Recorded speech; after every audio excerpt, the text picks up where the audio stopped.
بسم اللہ الرحمن الرحیم۔ اس قصہ میں حضرت موسیٰ علیہ السلام کے جن مشاہدات کا ذکر ہے وہ ان کی نبوت کے ابتدائی دور میں کرائے گئے معلوم ہوتے ہیں۔ آغاز نبوت میں ہی انبیاء کو اس طرح کی تعلیم و تربیت درکار ہوا کرتی تھی۔ یہ دور وہ تھا جب فرعون نے مصر میں بنی اسرائیل پر مظالم جاری کر رکھے تھے۔ غالباً یہ سفر سوڈان کی طرف تھا، جہاں موجودہ شہر خرطوم کے قریب دریائے نیل کی دو بڑی شاخیں آ کر ملتی ہیں۔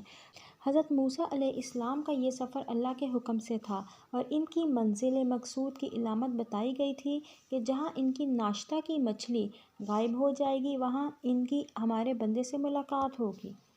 انجیل میں اس قصے کا ذکر موجود نہیں، تلمود میں ہے، مگر وہ اس قصہ کو موسیٰ علیہ السلام کی بجائے ابی یہوخنان بن لاوی کی طرف منسوب کرتی ہے، اور اس کا بیان ہے کہ یہ واقعہ حضرت الیاس کے ساتھ پیش آیا، جو دنیا سے اٹھائے جانے کے بعد فرشتوں میں شامل کر لیے گئے تھے اور دنیا کے انتظام پر مامور تھے۔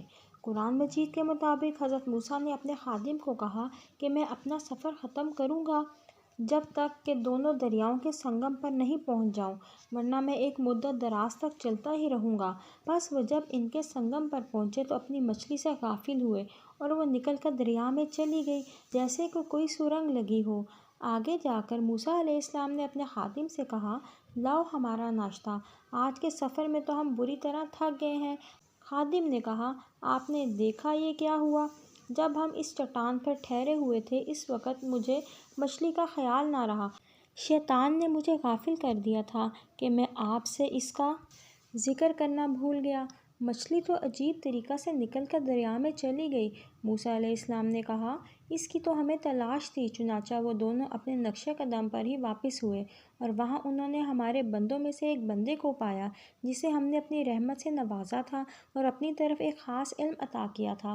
احادیث کے مطابق اس کا نام خضر بتایا گیا ہے۔ موسیٰ نے اس سے کہا کہ میں آپ کے ساتھ رہ سکتا ہوں تاکہ آپ مجھے بھی اس دانش کی تعلیم دیں جو آپ کو سکھائی گئی ہے۔ اس نے جواب دیا، آپ میرے ساتھ صبر نہیں کر سکتے اور جس چیز کی آپ کو خبر ہی نہ ہو آخر آپ اس پر صبر کیسے کر سکتے ہیں؟ موسیٰ نے کہا، انشاءاللہ آپ مجھے صابر پائیں گے اور میں کسی معاملے میں آپ کی نافرمانی نہ کروں گا۔ اس نے کہا، اچھا، اگر آپ میرے ساتھ چلتے ہیں تو مجھ سے کوئی بات نہ پوچھیں جب تک میں خود آپ سے اس کا ذکر نہ کروں۔ اب وہ دونوں روانہ ہوئے، یہاں تک کہ جب وہ ایک کشتی میں سوار ہوئے تو اس شخص نے کشتی میں شگاف کر دیا۔ موسیٰ نے کہا، آپ نے اس میں شگاف ڈال دیا ہے تاکہ سب کشتی والوں کو ڈبو دے؟ یہ تو آپ نے سخت بری حرکت کر ڈالی۔ اس نے کہا، میں نے تم سے کہا تھا نا کہ تم میرے ساتھ صبر نہیں کر سکتے۔ موسیٰ نے کہا، بھول چوک پر مجھے نہ پکڑیے، میرے معاملہ کو آپ ذرا سختی سے کام نہ لیں۔ پھر وہ دونوں چلے یہاں تک کہ ان کو ایک لڑکا ملا اور اس شخص نے اسے قتل کر ڈالا۔ موسیٰ نے کہا، آپ نے ایک بے گناہ کی جان لے لی حالانکہ اس نے کسی کا خون نہ کیا تھا، یہ کام تو آپ نے بہت برا کیا ہے۔ اس نے کہا، میں نے تم سے کہا تھا نا کہ میرے ساتھ صبر نہیں کر سکتے۔ موسیٰ نے کہا، اس کے بعد اگر میں آپ سے پوچھوں تو آپ مجھے اپنے ساتھ نہ رکھیں۔ لیجیے، اب تو آپ کو میری طرف سے عذر مل گیا۔ پھر وہ آگے چلے یہاں تک کہ ایک بستی میں پہنچے اور وہاں کے لوگوں سے کھانا مانگا، مگر انہوں نے ان دونوں کی ضیافت سے انکار کر دیا۔ وہاں انہوں نے ایک دیوار دیکھی جو گرا چاہتی تھی۔ اس شخص نے اس دیوار کو پھر سے قائم کر دیا۔ موسیٰ نے کہا، آپ چاہتے تو اس کام کی اجرت لے سکتے تھے۔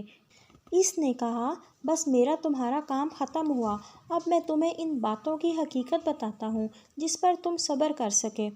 اس کشتی کا معاملہ یہ ہے کہ وہ چند غریب آدمیوں کی تھی جو دریا میں محنت مزدوری کرتے تھے۔ میں نے چاہا کہ اسے عیب وار کر دوں کیونکہ آگے ایسے بادشاہ کا علاقہ تھا جو ہر کشتی کو زبردستی چھین لیتا تھا۔ رہا وہ لڑکا تو اس کے والدین مومن تھے۔